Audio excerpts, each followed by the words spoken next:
Guys, കൂലി റീക്രിയേഷന്റെ അതായത് കൂലി സിനിമ എന്റെ ഇമാജിനേഷനിലാണെങ്കിൽ എങ്ങനെയായിരിക്കും എന്ന സീരീസിന്റെ പാർട്ട് 2 വീഡിയോ ആണിത്. പാർട്ട് 1 കാണാത്തവര് പാർട്ട് 1 കണ്ടതിന് ശേഷം മാത്രം പാർട്ട് 2 കാണുക. പാർട്ട് 1 ചാനലിലുണ്ട്. അപ്പൊ നമുക്ക് വീഡിയോയിലേക്ക് പോവാം.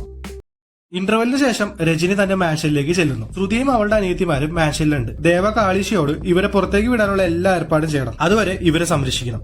ഇവൾക്കിനി നമ്മൾ മാത്രമേ ഉള്ളൂ. പ്രീതി ഈ സമയം ദേവയോടും കൂട്ടരോടുമായിട്ട്, നിങ്ങളൊക്കെ ആരാ? എന്റെ അപ്പനെ കൊന്ന പോലീസുകാർ പോലും ഭയക്കുന്ന ഗ്യാങ്സ്റ്റർ നിങ്ങളെ കണ്ട് പേടിക്കുന്നു. ഇതൊന്നും നീ അറിയേണ്ട ആവശ്യമില്ല. നിങ്ങൾക്ക് ആരുമില്ലെന്ന് തോന്നലും വേണ്ട. നിങ്ങൾ എന്റെയും മക്കളാണ്. ശേഖരന്റെ തങ്കച്ചി, അതായത് നിങ്ങളുടെ മാമിയെ കല്യാണം ചെയ്തത് ഞാനാണ്. പക്ഷെ എന്റെ ഈ സ്വഭാവവും അശ്രദ്ധയും കാരണം അവളെ എനിക്ക് നഷ്ടമായി. അന്ന് ശേഖറും എന്നെ വിട്ടുപോയി. അതിനുശേഷം ഞാൻ എല്ലാം വിട്ട് ഇവിടെ ജീവിക്കുകയായിരുന്നു. ഇപ്പൊ എന്നെ എല്ലാവരും കൂടെ കളത്തിലിറക്കി. സൈമൺ ഇനി വെറുതെ ഇരിക്കില്ല. കഥ ഇനിമേ താൻ ആരംഭിക്കാൻ പോറേന്ന് ദേവ പറയുന്നു. കളിഷ, ഇനി നമ്മുടെ ആളുകൾ മാത്രം മതി ഇവിടെ. ബാക്കി എല്ലാവരെയും ഇന്ന് തന്നെ വേറെ സ്ഥലത്തേക്ക് മാറ്റണം. ഈ സമയം സൈമൺ തന്നെ ഹാർബറിലെ റെസ്ട്രിക്റ്റഡ് സോണിൽ ഒരു 20 പേരെ നിർത്തിയിട്ടുണ്ട്. ദയാലിന്റെ ഒപ്പം ചേർന്ന് സൈമണെ ചതിച്ചവരാണ് അവര്. സൈമൺ അവിടേക്ക് വന്ന് ആ 20 പേരെയും വെടിവെച്ച് കൊന്നുകളയുന്നു. അവിടെ ഇതെല്ലാം കണ്ട് പേടിച്ചിരുന്ന ചാർലിയെ സൈമൺ തോക്കിന്റെ പാത്തി കൊണ്ട് തലയിൽ അടിച്ചു കൊല്ലുന്നു. ഇതെല്ലാം കണ്ടിട്ട് സൈമണിന്റെ മറ്റു ഗുണ്ടകളും മകനും അവിടെയുണ്ട്. ചോരയിൽ കുളിച്ച് നിന്ന് സിഗരറ്റ് വലിക്കുന്ന സൈമണോട് അർജുൻ, അപ്പൊ ഇത്രയും ടെൻഷനിലായിട്ട് ഞാൻ ഇതുവരെ കണ്ടിട്ടില്ല. ദയാലായിട്ടുള്ള പ്രശ്നം അവനെ കൊന്നപ്പോ തീർന്നില്ലേ? 2 ഡേ ആയിട്ട് ഹാർബറിൽ നിന്ന് ലോഡൊന്നും പോയിട്ടില്ല. തൽക്കാലം അപ്പൊ റെസ്റ്റ് എടുക്കുക, അതൊക്കെ ഞാൻ നോക്കിക്കോളാം എന്ന് പറഞ്ഞിട്ട് അർജുൻ അവിടെ നിന്ന് പോകാൻ തുടങ്ങുമ്പോൾ സൈമൺ പെട്ടെന്ന് അർജുൻ എന്ന് പറഞ്ഞു വിളിക്കുന്നു. അർജുൻ തിരിഞ്ഞു നോക്കുമ്പോൾ അർജുന് നേരെ സൈമൺ തോക്ക് ചൂണ്ടി നിൽക്കുകയാണ്. ഞാൻ പൊട്ടനാണെന്ന് കരുതിയോ? ദയാലിനെയും അവന്റെ ഒപ്പം കൂടിയ 20 പേരെയും ഞാൻ കൊന്നു. പക്ഷെ ഇതിന്റെ എല്ലാം കപ്പിത്താനായ നിന്നെ ഞാൻ വെറുതെ വിടുമോ? ഞാൻ പലപ്പോഴും പറഞ്ഞിട്ടുണ്ട്, എന്റെ കൂലികളെ തൊടുന്നതും നമ്പിക്ക ദ്രോഹവും എനിക്ക് ഇഷ്ടമല്ലെന്ന്. ഈ കിങ് പിൻ എനിക്ക് ശേഷം നിനക്കുള്ളതല്ലേ? പിന്നെ എന്തിനാണ് നീ ഇതെല്ലാം ചെയ്തത്? എന്തിനാണ് നീ എന്നെ ചതിച്ചത്? അർജുൻ അപ്പോ ചിരിക്കുന്നു. എനിക്ക് വേണ്ടത് ഈ കിങ് പിൻ അല്ല, കിങ്ഡമാണ്. എന്റെ മുത്തച്ഛന്റെ സാമ്രാജ്യമായിരുന്നില്ലേ ഈ കിങ് പിൻ? ഇപ്പൊ നിങ്ങളുടെ, നാളെ എന്റെ. എനിക്കത് വേണ്ട. എനിക്ക് എന്റേതായിട്ടുള്ള സാമ്രാജ്യം വേണം. നിങ്ങളെ പോലെ ആരോ ഉണ്ടാക്കിയതിന്റെ പങ്ക് പറ്റാൻ ഞാനില്ല. അത് കേട്ടപ്പോ സൈമൺ തോക്ക് താഴ്ത്തുന്നു. അർജുൻ വീണ്ടും, അന്ത രാജശേഖർ മട്ടും താ എനിക്ക് കുറുങ്ങ വന്നേ. ഞാനൊരു സ്റ്റാൻഡിലാവുന്നവരെ അപ്പൻ ഇതൊന്നും അറിയരുതെന്നുണ്ടായി. പക്ഷെ ഇനി അതിന് പ്രസക്തിയില്ല. ഒരു ഡോക്ടറായിട്ട് ഇവിടുത്തെ കൂലികളുടെ ബോഡി ചെക്കപ്പ് ചെയ്ത് നടന്നത് ഇവിടുത്തെ കൂലികളുടെ ആരോഗ്യം സംരക്ഷിക്കാനല്ല, ഹെൽത്തി ആയിട്ടുള്ളവരെയും ബ്ലഡ് ഗ്രൂപ്പ് മാച്ച് ആയവരെയും കണ്ടെത്താനാണ്. അങ്ങനെയുള്ളവരെ മസ്തിഷ്ക മരണത്തിന് കാരണമാകുന്ന ഒരു 3 ഡോസ് ഇഞ്ചക്ഷൻ കൊടുത്ത് ഹാർബറിലെ ക്ലിനിക്കിലേക്ക് ആരും അറിയാതെ മാറ്റും. വിത്തിൻ 1 വീക്ക് ബ്രെയിൻ ഡെത്ത് ആവും. പിന്നീട് അവരുടെ എടുക്കാൻ പറ്റുന്ന എല്ലാ ഓർഗൻസും ഞാൻ എടുക്കും, എക്സ്പോർട്ട് ചെയ്യും. ഇങ്ങനെ കൊന്ന കൂലികളെ വയ്യാതെ ആയതിനാൽ അവർ നാട്ടിൽ പോയെന്ന് പറഞ്ഞിട്ട് ഇവിടെ വരുത്തി തീർക്കും. അവരുടെ ബോഡി ദയാൽ കടലിൽ താത്തും. അത് നിങ്ങൾ പിടിക്കുമെന്ന് മനസ്സിലായപ്പോഴാണ് ശേഖരനെ കണ്ടതും അയാളുടെ ക്രിമേറ്ററിലിട്ട് പണി തുടങ്ങിയതും. ഇതിന് പിന്നിൽ ഞാനും ഉണ്ടെന്ന് ശേഖർ മനസ്സിലാക്കി. അത് പോലീസിനോടും നിങ്ങളോടും പറയാൻ വന്നുകൊണ്ടാണ് ദയാൽ അവനെ കൊന്നത്, അതും എന്റെ മുന്നിലിട്ട്. ഇത് പറയുമ്പോൾ ഈ സംഭവങ്ങളൊക്കെ ജംപ് കട്ട് സീൻസ് ആയിട്ട് കാണിക്കുന്നുണ്ട്. ബ്ലഡ് ഗ്രൂപ്പ് മാച്ചായ 50 കൂലികൾ ഇവിടെ ഉണ്ട്. അപ്പൻ എനിക്ക് കൈ തന്ന ആ ഓർഡർ നമുക്ക് ഡെലിവറി ചെയ്യാം. ആ ഡെലിവറി നമുക്ക് കൊടുക്കാൻ കഴിഞ്ഞാൽ ഈ ഇന്ത്യൻ ഓർഗൻ സിൻഡിക്കേറ്റ് എന്റെ കയ്യിലാവും. ഇവിടെ ഞാനായിരിക്കും രാജ. ഇത് നിങ്ങൾ നടത്തുന്ന പോലത്തെ 50 കോടി 100 കോടിയുടെ വാച്ച് ബിസിനസ് അല്ല. കിങ് പിന്നിനേക്കാൾ 10 ഇരട്ടിയുള്ള സാമ്രാജ്യം നമുക്ക് ഉണ്ടാക്കാം. ഇന്ത്യയിലെ നമ്പർ 1 ആകാം എന്ന് അർജുൻ സൈമണോട് പറയുന്നു. ഡേയ്, ഇവിടെയുള്ള കൂലികളെ തുടരുതെന്ന് ഞാൻ നിന്നോട് പറയുന്നത് എനിക്ക് അവരോടുള്ള പാസം കൊണ്ടൊന്നല്ല. ഈ ഹാർബർ കൂലികൾ ഇവരൊന്നും എന്റെ അല്ല. സൈമൺ ഇത് പറയുമ്പോൾ അർജുൻ ഞെട്ടുന്നു. 40 വർഷങ്ങൾക്ക് മുന്നേ 1985 ഈ ഹാർബർ കാക്കർ സാഹിബ് ഇവിടെ തുടങ്ങുന്നത്. ഇന്ത്യയിലേക്കുള്ള ഇല്ലീഗൽ ഗോൾഡ്, വെപ്പൺസ്, ഡ്രഗ്സ് എല്ലാം ഒഴുകിയിരുന്നത് ഈ ഹാർബറിൽ നിന്നായിരുന്നു. 10 വർഷത്തിന് ശേഷം 1995 എന്റെ അപ്പൻ സേവിയർ കാക്കറിന്റെ റൈറ്റ് ഹാൻഡ് ആയും പാർട്ണറായും ഇവിടെ കയറുന്നത്. അന്ന് കാക്കറിന്റെ ശത്രുക്കൾ ഉന്മൂലനം ചെയ്യാൻ ബോംബെ അണ്ടർവേൾഡിൽ നിന്ന് 2 പേരെ ഈ ഹാർബറിൽ കൊണ്ടുവന്ന് കൂലികളാക്കി നിർത്തി. കാക്കറിനെതിരെ നിൽക്കുന്ന എല്ലാവരെയും അവർ കൊന്നുകളയുമായിരുന്നു. അവരാണ് ദേവരാജും കാളിശയും. അവരുടെ ഉറ്റ ചങ്ങാതിയായിരുന്നു ഈ ഹാർബറിലെ സൂപ്പർവൈസർ ആയിരുന്ന ശേഖർ. അവനെയാണ് ദയാൽ കൊന്നത്, അതും നിനക്ക് വേണ്ടിയിട്ട്. ഈ ശേഖർ അന്ന് ഈ ഹാർബറിലെ കൂലികളുടെ നേതാവായിരുന്നു. ഒരു ദിവസം മുഖ്യമന്ത്രി ഈ ഹാർബർ സീൽ ചെയ്യാൻ പറഞ്ഞപ്പോ കാക്കർ പണം വാരി എറിഞ്ഞു. കാക്കറിന് പകരമായിട്ട് അവൻ 100 കൂലികളെ നൽകാമെന്നും പറഞ്ഞു. കാക്കർ ശേഖരനോട് തൽക്കാലം 100 പേരോട് സറണ്ടർ ആകാനും ഞാൻ നിങ്ങളെ പുറത്തു കൊണ്ടുവരാമെന്നും പറഞ്ഞു. അങ്ങനെ കാക്കറിന്റെ വാക്ക് വിശ്വസിച്ച് ശേഖറും 99 കൂലികളും പോലീസിന് കീഴടങ്ങി. പക്ഷെ കാക്കറിന്റെയും പോലീസിന്റെയും പ്ലാൻ മറ്റൊന്നായിരുന്നു. ഈ 100 പേരെ എൻകൗണ്ടർ ചെയ്ത് ഹാർബർ പൂട്ടിയെന്ന് മുഖ്യമന്ത്രിയെ ബോധിപ്പിക്കുകയായിരുന്നു അവരുടെ ലക്ഷ്യം. അതിനായിട്ട് ഇവരൊരു കപ്പലിൽ 20ഓളം വരുന്ന പോലീസുകാരും 30ഓളം വരുന്ന കാക്കറിന്റെ ഗുണ്ടകളുമായിട്ട് അവരെ തമിഴ്നാട്ടിലേക്ക് കൊണ്ടുപോയി. കാക്കറിന്റെ ഗുണ്ടകള് കപ്പലിലുള്ളത് ആ കൂലികൾ അറിഞ്ഞിരുന്നില്ല. കടലിന്റെ നടുക്ക് വെച്ച് ആ 100 കൂലികളെ തീർത്ത് കളയാനായിരുന്നു അവരുടെ പ്ലാൻ. പക്ഷെ ഈ 100 പേരിൽ ദേവയും കാളിശയും അവന്റെ 15 പേരുള്ള ഗ്യാങ്ങും ഉണ്ടായിരുന്നത് കാക്കർ അറിഞ്ഞിരുന്നില്ല. ആ കപ്പൽ പോയ പോലെ തന്നെ മുംബൈ തീരത്തേക്ക് വന്നു. എന്നാൽ ആ 100 കൂലികളും കപ്പലിൽ ജീവനോടെ ഉണ്ടായിരുന്നു. പക്ഷെ ആ 20 പോലീസുകാരെയും കാക്കറിന്റെ ഗുണ്ടകളെയും കപ്പലിൽ കൊന്നു കെട്ടി തൂക്കിയ നിലയിലായിരുന്നു എല്ലാവരും കണ്ടത്. ആ കപ്പൽ ചോര വീണ് അസ്തമയ സൂര്യനേക്കാൾ കൂടുതൽ ചുവന്നിരുന്നു. സൈമന്റെ നറേഷനിൽ ഈ സീൻസ് ഡി-ഏജ്ഡ് ആയിട്ട് കാണിക്കുന്നുണ്ട്. കപ്പലിൽ ദേവയും കാളിശയും അവന്റെ ടീമും ഫൈറ്റ് ചെയ്യുന്നതും കപ്പൽ തിരിച്ച് തീരത്തെത്തുന്നതും കപ്പലിൽ ബോഡികൾ തൂക്കിയിട്ടിരിക്കുന്നതും ഒക്കെ ജംപ് കട്ട് സീൻസ് ആയിട്ട് കാണിക്കുന്നുണ്ട്.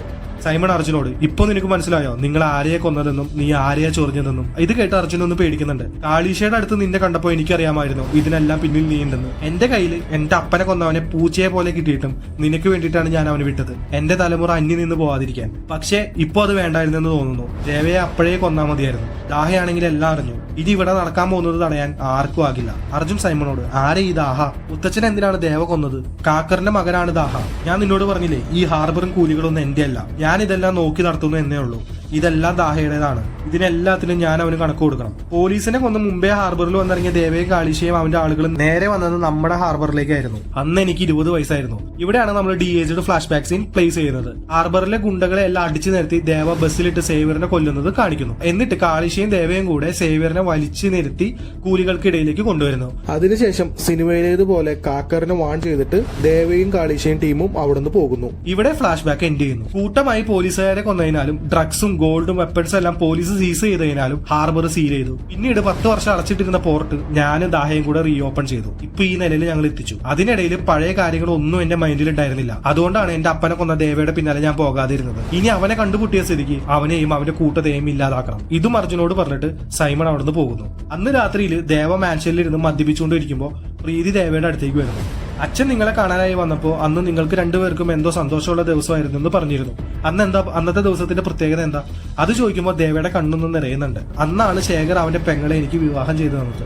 പക്ഷെ എന്റെ അശ്രദ്ധ കൊണ്ടാണ് അവള് മരിച്ചത്. എന്റെ ജീവിതത്തിലേക്ക് അവൾ അന്ന് വന്നില്ലായിരുന്നെങ്കിൽ ഇപ്പോഴും അവള് ജീവനോടുണ്ടായേനെ. ശേഖറിന് അത് നല്ല ദിവസമാണെങ്കിൽ എനിക്കത് എന്റെ ജീവിതത്തിലെ ഏറ്റവും വിഷമമുള്ള ദിവസമാണ്. അതുകൊണ്ടാണ് അവൾക്ക് വേണ്ടി ഉപേക്ഷിച്ച കൂടി ഞാൻ ആ ദിവസം വീണ്ടും ആരംഭിക്കുന്നതും അന്ന് തന്നെ അവസാനിപ്പിക്കുന്നതും. ഇപ്പോൾ ഇതാ വീണ്ടും കുടിച്ചുകൊണ്ടേയിരിക്കുന്നു. ഈ സമയം ദേവയ്ക്ക് ഒരു കോള് വരുന്നു. കാറിലിരുന്ന് സൈമൺ ആണ് ദേവനെ വിളിക്കുന്നത്. സൈമൺ, ഡേ ദേവ, നിനക്ക് എല്ലാവരേക്കാൾ മുഖ്യം നിന്റെ കൂലികളല്ലേ? അവർക്ക് വേണ്ടിയിട്ട് നീ എന്ത് ചെയ്യില്ലേ? നിനക്ക് വേണ്ടി നിന്റെ നിഴലായിട്ട് 30 കൊല്ലം കൂടെ നിന്ന് നിന്റെ കൂലി കൂട്ടം ഇപ്പൊ എന്റെ കയ്യിലുണ്ട്. എല്ലാത്തിനെയും ഞാൻ ഇന്ന് കൊല്ലും. നിനക്ക് അവരെ കിട്ടണമെങ്കിൽ എന്റെ ഹാർബറിലേക്ക് വരാൻ പറയുന്നു. എന്നിട്ട് അവൻ ഫോൺ കട്ട് ചെയ്യുന്നു. ദേവ പെട്ടെന്ന് ഹോസ്റ്റലിലുള്ള ആളുകളോട് പുറത്തു പോയിരിക്കുന്നത് ആരെന്ന് ചോദിക്കുമ്പോൾ മുരുകനും ടീമും ആണെന്ന് പറയുന്നു. കാളീഷ് എവിടെയാണെന്ന് ചോദിക്കുമ്പോൾ മുരുകന്റെ ഒപ്പം ഉണ്ടെന്ന് പറയുന്നു. രണ്ടുപേരായിട്ടും ഒറ്റയ്ക്കൊക്കെ ആയിട്ടാണ് സൈമന്റെ ആളുകൾ ദേവയുടെ കൂലിക്കൂട്ടത്തിനെ പിടിച്ചത്. 10 പേരെയാണ് അവർ പിടിച്ചിരുന്നത്. എല്ലാവരെയും തോക്കിന്റെ മുൾമുനയിലും ഒരുപാട് പേര് ചേർന്നിട്ടാണ് പിടിച്ചിട്ട് പോകുന്നത്. ഈ സമയം ഒരു വാൻ ഓടിക്കുന്നവന് സൈമന്റെ മകൻ അർജുന്റെ കോൾ വരുന്നു. ഡേയ്, എന്റെ കഴുത്തിൽ കത്തി വെച്ചവനെ നീയല്ലടാ കൊണ്ടുപോകുന്നത്. അവനെ ഹാർബറിലോട്ടല്ല ഫാക്ടറിയിലേക്ക് കൊണ്ടുവരാനായിട്ട് അവൻ പറയുന്നു. ആ വാൻ ക്രിമേറ്ററിലുള്ള ഫാക്ടറിക്ക് മുന്നിലെത്തുന്നു. അവിടെ അർജുനും കുറച്ച് ഗുണ്ടകളുണ്ട്. ഈ സമയം ദേവ സൈമന്റെ ഹാർബറിലേക്ക് എത്തുന്നു. അവിടെ ദേവയുടെ 9 കൂലികളുടെ തലയുടെ പിന്നിലും തോക്ക് വെച്ചിട്ട് സൈമന്റെ ആളുകളുണ്ട്. സൈമണും അവിടെയുണ്ട്. ഈ സമയം ദേവ അവരെ നോക്കുമ്പോൾ കാളീഷ് അവിടെയില്ല. അപ്പോൾ സൈമൺ അവന്റെ ആളുകളോട്, 9 പേരാളുള്ളൂ, ഒരാൾ കുറവുണ്ടല്ലോ, അവൻ എവിടെയാണെന്ന് ചോദിക്കുമ്പോൾ അണ്ണ അവനെ ഫാക്ടറിയിലേക്ക് കൊണ്ടു ചെല്ലാൻ അർജുൻ സാറ് പറഞ്ഞു എന്ന് പറയുന്നു. ഇനി പാരലൽ സീനാണ്. ഈ സമയം ക്രിമേറ്റർ ഉള്ള ഫാക്ടറിയുടെ ഫ്രണ്ടില് അർജുൻ വാനിന്റെ ബാക്ക് സൈഡ് തുറക്കാനായിട്ട് ഗുണ്ടകളോട് പറയുമ്പോൾ രണ്ടുപേരും ഓടി ചെന്ന് അത് തുറക്കുന്നു. അതിനുള്ള അവർ കാണുന്നത് എല്ലാവരും ചത്തു കിടക്കുന്നതാണ്. പക്ഷെ കാളീഷ അതിലില്ല. പെട്ടെന്ന് ഡ്രൈവർ സീറ്റിൽ നിന്നും 2 ഗൺ ഷൂട്ട്. എല്ലാവരും വണ്ടിയുടെ മുന്നിലേക്ക് പോകുമ്പോൾ വണ്ടിയുടെ ലെഫ്റ്റ് സീറ്റിൽ ഇരുന്ന ആള് വെടികൊണ്ട് ചത്തിരിക്കുന്നു. ഡ്രൈവർ സീറ്റിലാണെങ്കിൽ ആരുമില്ല. പെട്ടെന്ന് ഡോർ തുറക്കാൻ വന്ന ഗുണ്ടകൾക്ക് നേരെ വെടിവെച്ചുകൊണ്ട് കാളീഷിന്റെ ഇൻട്രോ. അവിടെ ഒരു കിടിലം ഫൈറ്റിൽ കാളീഷ എല്ലാ ഗുണ്ടയെയും തീർക്കുന്നു. അർജുനെയും ഇടിച്ചിടുന്നു. ശേഷം കാളീഷ അർജുനോട്, നിന്റെ കഴുത്തിൽ കത്തി വെച്ചോണ്ടല്ലേ നീ എന്നെ കൊല്ലാൻ നോക്കിയത്? അതും പറഞ്ഞ് കാളീഷ താഴെ കിടന്ന ഒരു തോക്കെടുത്ത് അർജുന്റെ കഴുത്തിൽ വെടിവെച്ച് കൊല്ലുന്നു. അപ്പോൾ ദേവയ്ക്ക് ഒരു വീഡിയോ കോൾ വരുന്നു. ദേവ ഫോൺ എടുക്കുന്നു. ഫോണിൽ കാളീഷയാണ്. അണ്ണാ, എല്ലാത്തിനെയും തീർത്ത് ആ ഫാക്ടറി കത്തിച്ചിട്ടുണ്ടെന്ന് പറഞ്ഞിട്ട് ക്യാമറ തിരിച്ചു കാണിക്കുമ്പോൾ ആ ഫാക്ടറി നിന്ന് കത്തുന്നത് കാണിക്കുന്നു. അത് ദേവ സൈമണെയും തിരിച്ചു കാണിക്കുന്നുണ്ട്. നിന്റെ മകനെ അന്ന് വെറുതെ വിട്ടതല്ലേ, ഇപ്പൊ ഇത് ഇരന്ന് വാങ്ങിയതാ. കാളീഷനോട് വമ്പ് വേണ്ട എന്ന് നീ പുള്ളയെ പറഞ്ഞ് മനസ്സിലാക്കിയില്ലല്ലേ എന്ന് സൈമണോട് ദേവ ചോദിക്കുമ്പോൾ സൈമന്റെ കണ്ണ് കലങ്ങി എല്ലാത്തിനെയും മുടിച്ചിടുമെന്ന് പറയുന്നു. പെട്ടെന്ന് എല്ലാവരും ഫൈറ്റ് ചെയ്യാൻ തുടങ്ങുന്നു. ദേവയും സൈമണും ദേവയുടെ കൂലികളും എല്ലാവരും തോക്കും കത്തിയും ഒക്കെ ആയിട്ട് കൊഡ്ഡൂരമായിട്ട് ഫൈറ്റ് ചെയ്യുന്നു. അവസാനം സൈമന്റെ ആളുകൾ എല്ലാവരും ചത്തുടങ്ങുന്നു. ദേവ സൈമണയും ഇടിച്ചിടുന്നു. ഈ സമയം തന്നെ കാളീഷയും അവിടേക്ക് എത്തുന്നു. ഈ സമയം ദേവ വീണ് കിടക്കുന്ന സൈമണോട്, പാസാവും പുള്ളാസാവും ഏൻ കയ്യാലതാ, എന്നാ വാഴുകേടാ ഇത് എന്ന് പറഞ്ഞിട്ട് ദേവ ചിരിക്കുന്നു. നിന്റെ എല്ലാ ചിരിയും പതിയെ മാറും. ഈ ഹാർബറിനോടും കൂലികളോടും ചെയ്തതിനെല്ലാം നീ ഒരുത്തിന് കണക്ക് കൊടുക്കേണ്ടി വരും. എന്നെ കൊന്നോ, പക്ഷെ നിന്നെ മുടിക്കാൻ അവ വന്നിടുവേ എന്ന് സൈമൺ ദേവനോട് പറയുന്നു. അപ്പോൾ ദേവ അവനോട്, പുതുസാ ഒരുത്തനാ.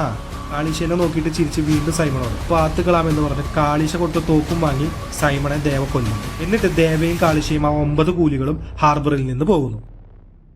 പിന്നീട് കാണിക്കുന്നത് എയർപോർട്ടാണ്. അവിടെ ശേഖരന്റെ 3 മക്കളെ പുറത്തേക്ക് വിടുകയാണ്. ഈ സമയം ശ്രുതി എല്ലാത്തിനും നന്ദി പറഞ്ഞുകൊണ്ട് അച്ഛനെ പെട്ടിയിൽ നിന്ന് കിട്ടിയതാണെന്ന് പറഞ്ഞ് ഒരു ഫോട്ടോ ദേവയ്ക്ക് കൊടുക്കുന്നു. ആ ഫോട്ടോ ദേവയുടെയും ദേവയുടെ ഭാര്യയുടെയും ഫോട്ടോ ആണ്. ആ ഫോട്ടോ നോക്കി ഇമോഷണൽ ആയിട്ട് ദേവ ശ്രുതിക്ക് ഒരു മുത്തവും കൊടുത്ത് ദേവ അവിടെ നിന്ന് പോകുമ്പോൾ പടം അവസാനിക്കുന്നു. ഇനി കാണിക്കുന്നത് മെക്സിക്കോ സിറ്റിയാണ്. അവിടെ ഒരു വലിയ ബിൽഡിങ്ങിന്റെ ഡ്രോൺ ഷോട്ട് കാണിക്കുന്നു. പിന്നീട് ഒരു ബിൽഡിങ്ങിന്റെ റൂമിൽ കുറെ പേര് ചത്ത് കിടക്കുന്നതാണ് കാണിക്കുന്നത്. അവിടെ കുറച്ച് ബോഡിക്കിടയിൽ താഴെ നിന്ന് ദേഹാസകലം ചോരയായിട്ട് ഒരാളെ എണീറ്റ് ക്ഷീണിച്ച് ഒരു കസേരയിൽ പോയിരുന്ന് അയാൾ ഒരു സിഗരറ്റ് എടുത്ത് കത്തിക്കുന്നു. ഈ സമയം ക്ഷീണിച്ച് ചോരയൊക്കെ ഒലിപ്പിച്ച മറ്റൊരാള് ഒരു കട്ടാനയുമായിട്ട് കസേരയിൽ ഇരിക്കുന്ന ആളെ വെട്ടാൻ ചെല്ലുമ്പോൾ കസേരയിൽ ഇരുന്നവൻ ആ വെട്ടാൻ വന്ന ആൾ ഇടിച്ചിട്ട് ആ കട്ടാന കൊണ്ട് അയാൾ വെട്ടിക്കൊല്ലുന്നു. ഈ സമയം ആ കസേരയിൽ ഇരുന്ന ആളുടെ ഫേസ് റിവീൽ ചെയ്യുന്നു. അത് ദാഹയാണ്. എന്നിട്ട് വീണ്ടും ദാഹ കസേരയിൽ ക്ഷീണിച്ചിരിക്കുന്നു. അവിടെ കിടക്കുന്ന ബോഡികൾ അവൻ എണ്ണി നോക്കുകയാണ്. 19 bodies, odd number, that's not lucky for me. ഈ സമയം തന്നെ ഒരു ഹെലികോപ്റ്റർ ആ ബിൽഡിങ്ങിന്റെ മുകളിൽ ലാൻഡ് ചെയ്യുന്നു. ആ ഹെലികോപ്റ്ററിൽ നിന്ന് 2-3 ബ്ലാക്ക് കാറ്റ്സ് ഗണ്ണായിട്ട് ഇറങ്ങി വന്ന് വേഗം ദാഹയുള്ള റൂമിലേക്ക് കയറി ചെല്ലുന്നു. ഇവർ ദാഹയുടെ ആളുകളാണ്. അതിലൊരാൾ വന്നിട്ട് sir you are all right എന്ന് ചോദിക്കുമ്പോൾ yes, what's our next plan എന്ന് ദാഹ തിരിച്ചു അവനോട് ചോദിക്കുന്നു. അയാൾ ദാഹയോട് ദാഹ, our King Ping harbour seized again. Simon and son was killed by your old enemy Deva. ഇതാ ബ്ലാക്ക് കാറ്റ് ദാഹയോട് പറയുമ്പോൾ ദാഹ ദേഷ്യത്തില് കയ്യിലിരുന്ന കട്ടാന വെച്ചിട്ട് അത് പറഞ്ഞ ആള് വെട്ടിക്കൊല്ലുന്നു. Now it's 20, it's an even number, 20 is my lucky number 2 എന്ന് പറഞ്ഞിട്ട് ദാഹ അവിടെ നിന്ന് എണീറ്റ് ആ ഹെലികോപ്റ്ററിലേക്ക് നടക്കുന്നു. ഇവിടെ നമ്മൾ ദാഹയുടെ ഒരു പക്ക വാക്കിൽ വേഷം കൊടുക്കുന്നു. എന്നിട്ട് ദാഹ ഹെലികോപ്റ്ററിൽ കയറിയിട്ട് അവിടെ നിന്ന് പോകുന്നു. ഈ സമയം ദേവയുടെ മാൻഷനിൽ ദേവ ഒരു മുറിയിൽ ഒരു ഗൺ തിരിച്ചു മറിച്ചു നോക്കുന്നു. ഒരു UMP ഗണ്ണാണ്. അത് അവൻ ആ മുറിയിൽ ഒരു ഷെൽഫിലേക്ക് വെക്കുന്നു. ഈ സമയം കാളീശ അവിടേക്ക് വന്നിട്ട് ഒരു ബോക്സ് ദേവയ്ക്ക് കൊടുക്കുന്നു.